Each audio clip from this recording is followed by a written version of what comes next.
खबर आ रही है उत्तर प्रदेश के बलिया से, जहां सिकंदरपुर के जूनियर हाई स्कूल में सोमवार को स्वामी विवेकानंद जयंती पर विचार गोष्ठी का आयोजन किया गया, जिसमें आए हुए सभी वक्ताओं ने स्वामी विवेकानंद जी के जीवनी पर प्रकाश डाला।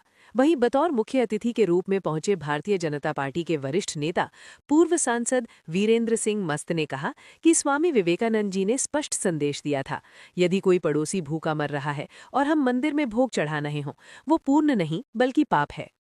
विवेकानंद जी ने नर सेवा को नारायण सेवा बताया है। पूर्व सांसद रविंद्र कुशवाहा ने कहा कि स्वामी विवेकानंद जी ने भारत के युवाओं को उठो, जागो और लक्ष्य की प्राप्ति तक लगे रहो का मंत्र दिया है।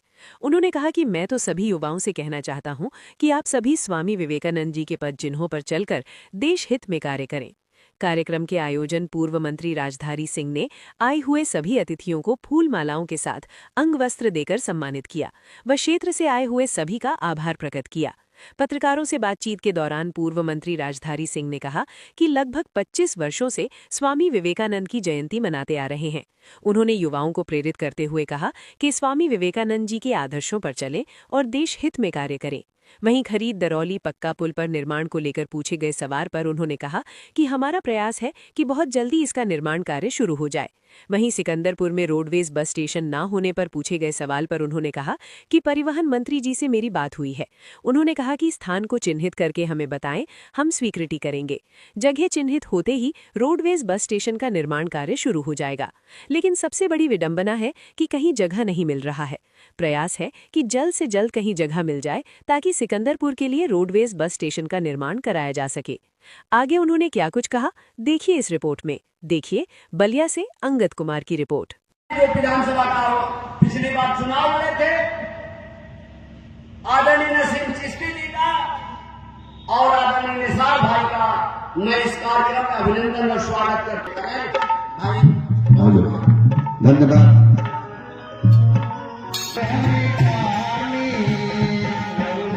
स्वामी विवेकानंद की जन्म जयंती पूरे दुनिया में मनाई जा रही है जी। और उसी क्रम में यहाँ भी स्वामी विवेकानंद की जन्म जयंती मनाई है। उन्होंने भविष्य के भारत का जो संकल्प किया था, उस संकल्प को पूरा करने के लिए, भविष्य की योजना बनाने के लिए, भविष्य का भारत स्वामी विवेकानंद जी के सपनों का भारत होगा, उसके लिए राजधारी भाई हैं, रविंद्र जी हैं, सब लोग और पूरा इलाका कोशिश कर रहा है। स्वदेशी, स्वावलंबन, समृद्धि और सबलता उसका एक संकल्प है, उसको पूरा करेंगे। आज स्वामी विवेकानंद की जयंती पर हम अपने क्षेत्र के और देश के नौजवानों से यही कहेंगे कि जो स्वामी विवेकानंद जी ने आज के 100 साल पहले जो अलख जगाया था, और जवानों उठो जागो और अपने लक्ष्य को हासिल करो, कहीं विश्राम मत करो। आज ज़रूरत है हम सब लोगों के लिए, सब लोगों को, देश के लिए, समाज के लिए, और विशेष करके जो उनका सपना था, जो सबसे कमज़ोर व्यक्ति है, दरिद्र है, उसकी मदद करना, उसको आगे बढ़ाना। हम लोग उस दिशा में काम करें, आपसी मतभेदों को भुलाकर। जी, खरीद दरौली पुल जो है वैसे ही पड़ा हुआ है। क्षेत्र की जनता जो लाइफ लाइन है यूपी और बिहार की, वो कब तक बनेगा, इसके लिए आपने क्या प्रयास किया? देखिए, दो चीज़ आप बिल्कुल सही कह रहे हैं। ये जो खरीद का जो पुल है वो हम लोगों के लिए, विशेष करके सिकंदरपुर क्षेत्र के लिए बहुत उपयोगी है, बड़ा महत्वपूर्ण है। इसके लिए हम लोग अभी 1-1.5 महीना पहले माननीय मुख्यमंत्री से हम लोग मिले थे, और आपको जान करके खुशी होगी कि उसके नए स्वरूप की स्वीकृति जो है, जिसमें कुछ और पाया बढ़ने है, उसकी स्वीकृति उत्तर प्रदेश शासन ने किया है।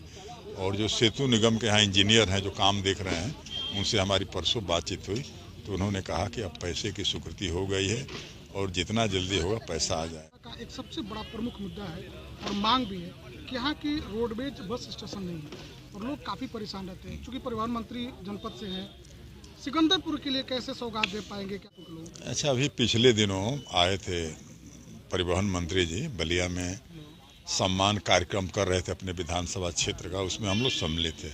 हम लोगों ने इस बात को रखा तो उन्होंने कहा कि जगह बताइए, प्रयास किया जाए, और जब जगह की उपलब्धता हो जाए तो निश्चित रूप से वहाँ हम स्वीकृति हमारे हाथ में है।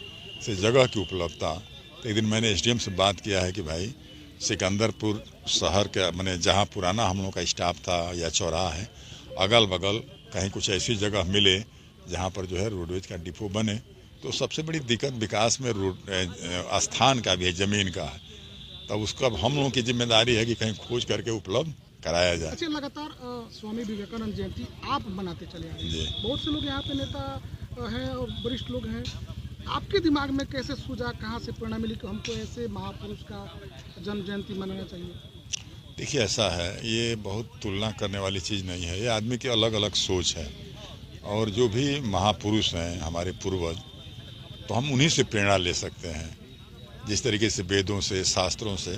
तो स्वामी विवेकानंद जी, महात्मा गांधी जी या दूसरे लोग हैं जिनका इतना बड़ा व्यक्तित्व था, जिनसे हम कुछ सीख सकते हैं, समझ सकते हैं। तो मेरे दिमाग में ये बात पहले से थी कि हम लोग युवाओं को विशेष करके या जो ग्रामीण अंचल के लोग हैं उनको इकट्ठा करके ऐसे महापुरुषों की जीवनी के बारे में प्रकाश डालें, तो निश्चित रूप से लोग चिंतन करेंगे, उसका असर होगा और वो समाज हित में होगा, क्षेत्र हित में होगा। तो यह एक मन में स्वाभाविक बात है। करीब पिछले हम लोग 25 साल से हम लोग इस कार्यक्रम को कराते हैं। अभी आपने कुलपति जी की बात को आपने सुना कि उठो जागो। उठने का मतलब ये है कि आप अपने को पहचानिए, आगे बढ़िए, आपके अंदर बड़ी शक्ति है, आप शक्ति के द्वारा देश और समाज के लिए बहुत कुछ कर सकते हैं, और वह लक्ष्य हो देश सेवा का, समाज सेवा का।